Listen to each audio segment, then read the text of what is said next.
Olá você, seja muito bem-vindo a mais uma lição. Quarta-feira, meu povo, é dia do momento do hipertexto. Mas, antes disso, meu nome é Ismael e eu sou seu anfitrião da lição dos jovens. Então, pegue sua lição, pegue a sua Bíblia e me acompanhe neste comentário porque essa lição tá muito top. E ó, como eu estava dizendo, quarta-feira é dia do momento hipertexto. Ou seja, hoje é aquele dia que nós temos textos que correspondem com o contexto ou com o tema principal da semana. E também temos a nossa rede semântica.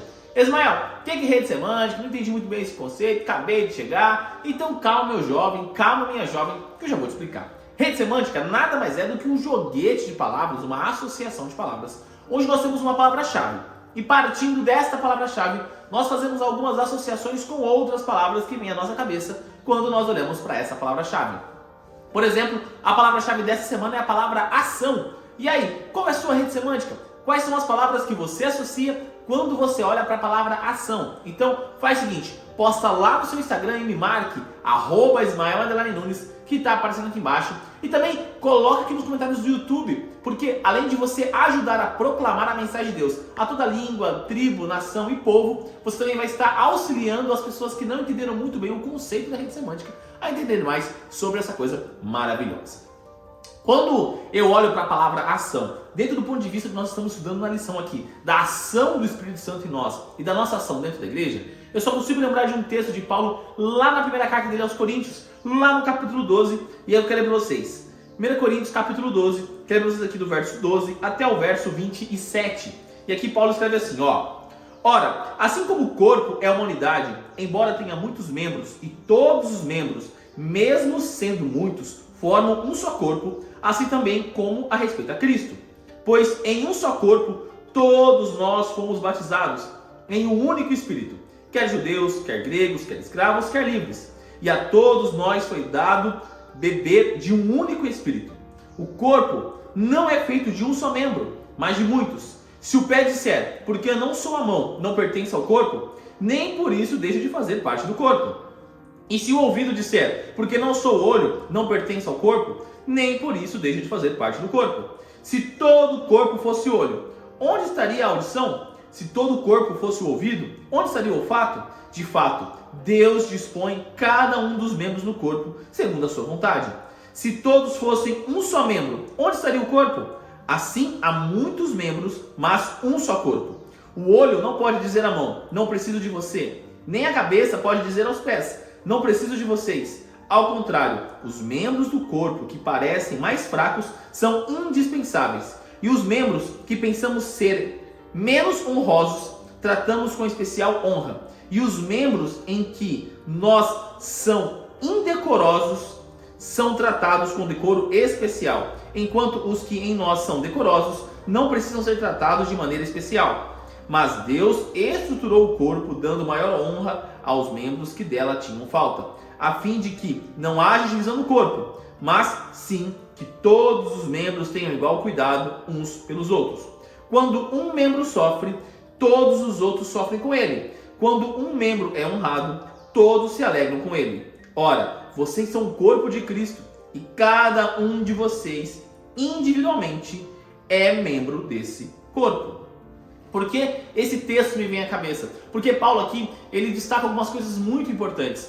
Porque ele vai destacar a importância de cada um dentro do corpo da igreja. Então, é importante você ter um pregador? É importante. É importante ter equipe de louvor? É importante. Mas muitas vezes nós focamos no pregador, no louvor, na música, e nós esquecemos, por exemplo, da recepção. Nós esquecemos, por exemplo, da organização da igreja. Nós esquecemos, por exemplo, de visitar os irmãos afastados. Nós esquecemos, por exemplo, de cuidar das crianças. Então, todas as coisas são importantes dentro da igreja. E aqui eu tenho falado com vocês nessa semana a respeito desta ação do Espírito Santo em nós, de como Deus distribui os dons em nós. E como eu disse para vocês, algumas pessoas não sabem o que elas gostam de fazer, qual é o dom que Deus deu para ela. E muitas pessoas optam fazer o quê? Vou ficar sentado no banco, vou ficar sem fazer nada. E aí quando Deus me falar o que é para me fazer, eu faço. Só que nós temos um grande problema. Pense da seguinte forma, pense comigo. Se Deus tivesse ficado parado, bonitinho lá em cima, sem plano da redenção, você teria chance de salvação? Não. Então foi uma ação divina, uma coisa que partiu de Deus, foi o que te deu a chance de ser salvo hoje. Então nós precisamos retribuir com a mesma ação. Eu preciso caminhar em direção a Cristo Jesus. Cristo Jesus veio à terra, naquela manjedoura, ele se fez homem, viveu, morreu na cruz por mim, e eu vou ficar sentado no banco, eu vou ficar sem fazer nada, eu vou ficar reclamando porque o pregador fala de um jeito, porque a pessoa canta de um jeito que não canta, porque eu não canto lá na frente, porque eu não prego. Não é isso, não é esse o problema. O propósito do corpo da igreja, o propósito do corpo de Cristo é a proclamação do evangelho, e o mais importante, a cabeça da igreja é Cristo. Então, se eu sigo a cabeça da igreja, o pé vai para onde a cabeça manda, a mão vai para onde a cabeça manda, o coração pulsa porque a cabeça manda, você respira porque a cabeça manda. Então, todas as coisas, todas as ações ocasionadas por você dentro da igreja são organizadas pela cabeça, que é Cristo. Então, é fundamental nós compreendermos isso. Para quê? Para que não ocorra uma separação dentro da igreja. Para que você não vá à igreja e se sinta mal simplesmente porque você não faz a coisa X ou Y. Mas talvez Deus, o dom que Deus te deu não é para aquilo lá. Talvez você gosta muito. Eu gostaria muito de cantar. A Tainá, minha esposa, canta super bem. Eu escuto ela cantando, eu fico maravilhado. Eu queria cantar, mas eu não sei cantar. Não é meu dom. Deus não me deu o dom do canto. Se eu cantar, o negócio fica feio. Então por que eu vou ficar triste porque eu não canto? Sendo que Deus me deu outro dom para trabalhar para o evangelho dele. Então é importante nós entendermos, olharmos, analisarmos em que situação nós estamos.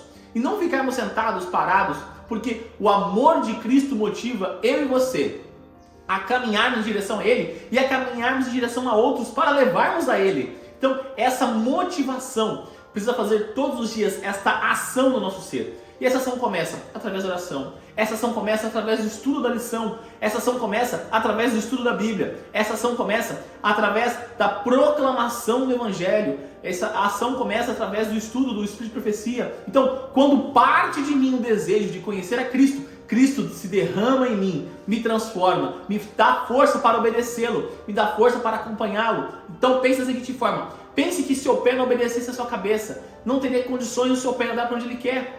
Não tem condições, seu pé não pode sair de você e falar assim, vou para a esquerda, o resto do corpo vai para a direita, não tem condições. Então, nós precisamos entender que quem guia nós é o Espírito Santo, quem guia nós é o próprio Deus. Então, quanto mais próximo de Deus nós estamos, mais forte nós podemos ouvir, e mais bênçãos, mais dons são derramados sobre nós, ou o fortalecimento do único dom que você tem. Lembre-se, como eu disse para vocês, Deus derrama dom da forma que Ele quiser. Ele pode derramar 20 dons numa pessoa e um dom só na outra. E esse um dom ou os 20 vão ser usados pelo mesmo propósito para a proclamação do Evangelho.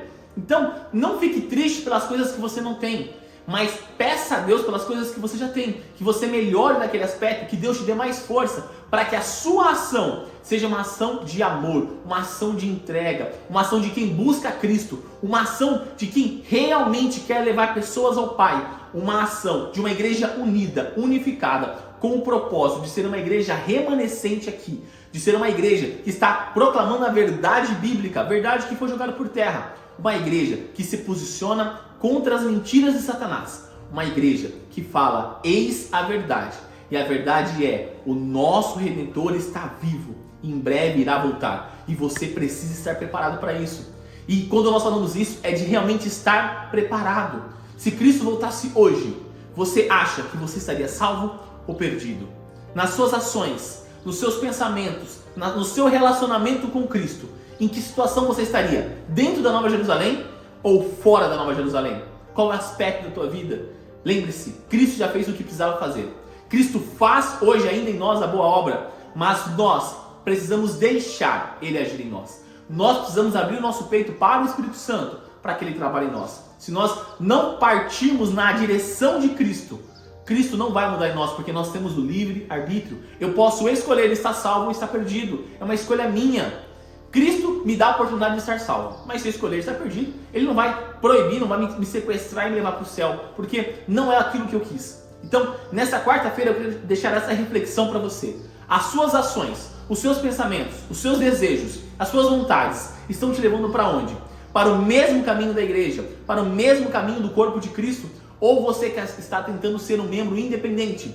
Saiba, o corpo será salvo, os membros independentes estarão perdidos. Nós precisamos agir como o templo do Espírito Santo no nosso dia a dia, com o propósito de levarmos pessoas a Cristo. E neste momento, eu convido você a fechar os seus olhos e orar comigo. Querido amado Deus, obrigado, Pai, por mais um dia. Obrigado, Pai, pela oportunidade que o Senhor nos dá de estarmos vivos, meu Pai, de estarmos na sua santa presença. Pai, muito obrigado porque no dia de hoje nós estudamos um pouquinho mais ali da carta de Paulo aos Coríntios, Pai. Entendemos o propósito da igreja. Entendemos que todos nós fazemos parte de um único corpo, na qual o Senhor é a nossa cabeça, meu Pai. Pai, nos auxilie primeiramente a entendermos quais são os nossos dons, aonde que nós podemos trabalhar para a proclamação do Evangelho, porque o pé é importante, o olho é importante, o baço é importante, o fígado é importante, Pai, e existem funções que um pode fazer e o outro não. Eu não posso andar com o meu olho, e eu também não posso comer com o meu pé. Então cada parte do corpo tem um propósito importante, Pai. Da mesma forma, nós dentro da igreja temos um propósito importante, uma missão a ser feita que o Senhor incumbiu a nós, Pai, com o propósito de levarmos pessoas a Cristo. Pai, peço que o Senhor nos dê força, sabedoria, para que possamos caminhar em tua direção, Pai. E se por acaso tem alguém aqui que anda desanimado, porque gostaria de pregar, mas não consegue, ou gostaria de cantar, mas não consegue, Pai, trabalhe no coração dessa pessoa, para que ela possa entender os outros dons que o Senhor derramou, que não foque somente naquilo que nós achamos que é bonito, naquilo que nós achamos que é importante, mas que possamos entender que o propósito do teu Evangelho é a salvação do mundo, é a salvação das pessoas, e que eu posso ser a salvação de alguém sendo uma pessoa receptiva, que eu posso ser a salvação de alguém sendo uma pessoa amorosa, e não somente pregando ou não somente cantando. Pai, fique conosco, perdoe os nossos pecados, e tudo isso eu te peço e te agradeço em nome do seu Filho Jesus. Amém. Galerinha, não se esqueça de se inscrever aqui no canal para você dar aquela força e também para você não perder os conteúdos que são produzidos. Lembrando que os vídeos da lição são postados de domingo a sexta-feira. Então quando você se inscreve no canal e você ativa o sininho, você sempre recebe uma notificação todas as vezes que os vídeos são postados no canal. Lembrando que os vídeos são postados de domingo a sexta-feira. Então deixa o seu like também para dar aquela força, para mostrar para o YouTube que você gostou e também para dar aquela moral para a gente aqui no conteúdo que é produzido, porque você sabe que não é muito fácil, ainda estou aqui na campanha da comportagem, então tem alguns problemas, uns percalços, mas com o seu like você mostra que você gosta do conteúdo. Também compartilhe com seus amigos, coloca nas suas redes sociais, Facebook, Instagram, WhatsApp, Telegram, enfim, a forma que você achar melhor de proclamar a mensagem de Deus. E também clica aqui, ó, nessa playlist da lição dos jovens e nessa outra playlist das meditações que eu fazia aos sábados com vocês. Então é isso, galera, um forte abraço a todos e até mais!